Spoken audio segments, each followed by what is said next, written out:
Covid duties చేస్తున్నప్పుడు ఆవిడ నా దగ్గరికి వచ్చారు. ఏమని చెప్పారంటే, మేడం మా అబ్బాయికి 2 కిడ్నీస్ ఫెయిల్యూర్ అయిపోయినాయి. ఆ 2 కిడ్నీస్ ట్రీట్మెంట్కి ఎక్కడికి వెళ్ళినా సరే అందరూ కోవిడ్ ట్రీట్మెంటే చేస్తున్నారు, కానీ మా అబ్బాయికి ట్రీట్మెంట్ చేయట్లేదు. మరి ఏదో ఒక విధంగా మీరు కొంచెం సిఫార్సు చేస్తే, మీ పై అధికారికి సిఫార్సు చేస్తే మా అబ్బాయిని అడ్మిట్ చేసుకుని, బెడ్స్ ఖాళీ లేవు. 2 కిడ్నీస్ ఫెయిల్యూర్ అయిపోయిన పేషెంట్ని అడ్మిట్ చేసుకుని అక్కడ పెట్టుకుని ఎలా చేస్తారు? చేయలేని పరిస్థితి. నేను అంటాను, ఒకసారి డాక్టర్ గారిని అడిగి చూస్తానమ్మా అన్న. డాక్టర్ గారిని అడిగితే డాక్టర్ గారు అన్నారు, 2 కిడ్నీల ట్రీట్మెంట్ ప్రస్తుతానికి మనం స్టార్ట్ చేయాలి అని అన్న, బేసిక్గా ఒక రోజుకి 24 గంటలకి 1.5 లక్షల రూపాయలు అవుతాయి. కార్పొరేట్ హాస్పిటల్ అది. మరి వాళ్ళు కడతారా? నేను ఆవిడ దగ్గరికి వచ్చి అడిగాను. ఆవిడ ఈ బైబిల్ చూపించి అందే, అమ్మా నాకు వెనక ముందు ఎవ్వరు లేరు, నా దేవుడే నా దిక్కు, నేను ఎక్కడికి వెళ్ళి వెతకలేను, అడగలేను, దేవుడిని పట్టుకుని చెప్తున్నానమ్మా, 24 గంటల టైం ఇవ్వు, రేపటి లోపల కట్టేస్తాను. మీరు ఎక్కడైనా చూసారా హాస్పిటల్లో డబ్బులు కట్టకుండా ముందు జాయిన్ చేసుకున్న వాళ్ళు ఎవరైనా చూసారా? ఆవిడ రిక్వెస్ట్ మేరకు పై డాక్టర్తో రిక్వెస్ట్ చేస్తే జాయిన్ చేసుకున్నాం. సరే, ట్రీట్మెంట్ జరుగుతూ ఉంది. చూస్తూ ఉన్నా, మొదటి గంట చూసా, ఆవిడ ఏం చేస్తుంది, ఎవరికైనా మెసేజ్లు పెడుతుందా, ఎవరికన్నా వాట్సాప్లో మెసేజ్ పెట్టి డబ్బులు ఏమన్నా డొనేషన్ లాగా గ్యాదర్ చేస్తేమో. మధ్యాహ్నం 11:30కు ఆ సమయంలో అడ్మిట్ చేశాం.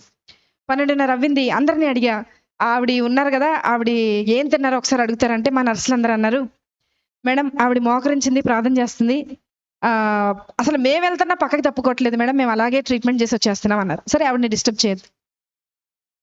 మధ్యాహ్నం 1:30 అయింది, చూశాను ప్రార్థన చేస్తుంది. సాయంత్రం 4:30 అయింది, చూశాను ప్రార్థన చేస్తుంది. రాత్రి 6:30 అయింది, చూశాను ప్రార్థన చేస్తుంది. రాత్రి 9:30 అయింది, చూశాను ప్రార్థన చేస్తుంది. రాత్రి 11:30 అయింది. అంటే ఆవిడ మోకరించి 12 గంటలు అవుతుంది, ప్రార్థన చేస్తుంది.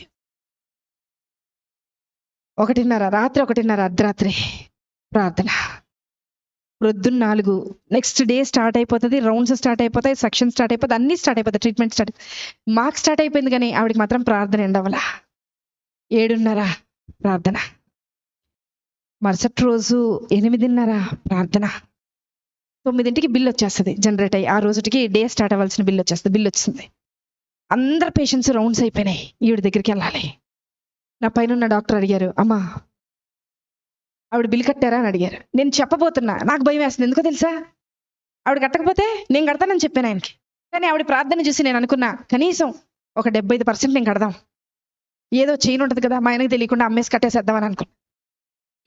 తెలిస్తే ఒప్పుకోరు కదా అనుకున్నా. ఆవిడ దగ్గరికి వెళ్తున్నాం, స్థలం లేక స్టెప్స్ కింద పెట్టారు, ఒక స్ట్రక్చర్ వేసి అబ్బాయికి ట్రీట్మెంట్ చేస్తుంది. అక్కడికి వెళ్ళేలోపు, అడుగు అక్కడికి పెట్టేలోపు డాక్టర్ గారు అన్నారు, నా పక్కన డాక్టర్ గారు అన్నారు, మేడం హాస్పిటల్ అని అన్నారు. చెప్పండి సార్, ఏదో మీరు చెప్తారు అంటే ఇంకా కొంచెం టైం దొరుకుద్దేమో, ఏదైనా ఆన్సర్ ఆలోచించి ఆయనకు చెప్దాం, ఎందుకంటే ఆవిడ ఇంకా కట్టలేదు, ప్రార్థన అవ్వలేదు ఆవిడది అక్కడ. అంటే ఆయన అన్నారు, మేడం యాక్చువల్గా ఈరోజు మా అమ్మగారు చనిపోయి 10 సంవత్సరాలు అవుతుందండి, ఈరోజు 10వ సంవత్సరం వర్ధంతి. వాళ్ళకి చెప్పేయండి మేడం, వాళ్ళకి ఫ్రీ ట్రీట్మెంట్ చేసేద్దాం, వాళ్ళ దగ్గర రూపాయి కూడా తీసుకొద్దామని. నేను వెళ్ళి లేపానావండి, లేపి తీసుకొచ్చాను. బిల్లు కట్టక్కర్లేదు నువ్వు అన్నా. నాకు తెలుసు మేడం, నా భర్త వదిలేసి వెళ్ళిపోయినా, నా బిడ్డ నా చెయ్యి దాటిపోయినా, నన్ను ఈ లోకంలోకి తీసుకొచ్చిన యేసయ్య నా చెయ్యి విడిచిపెట్టడం.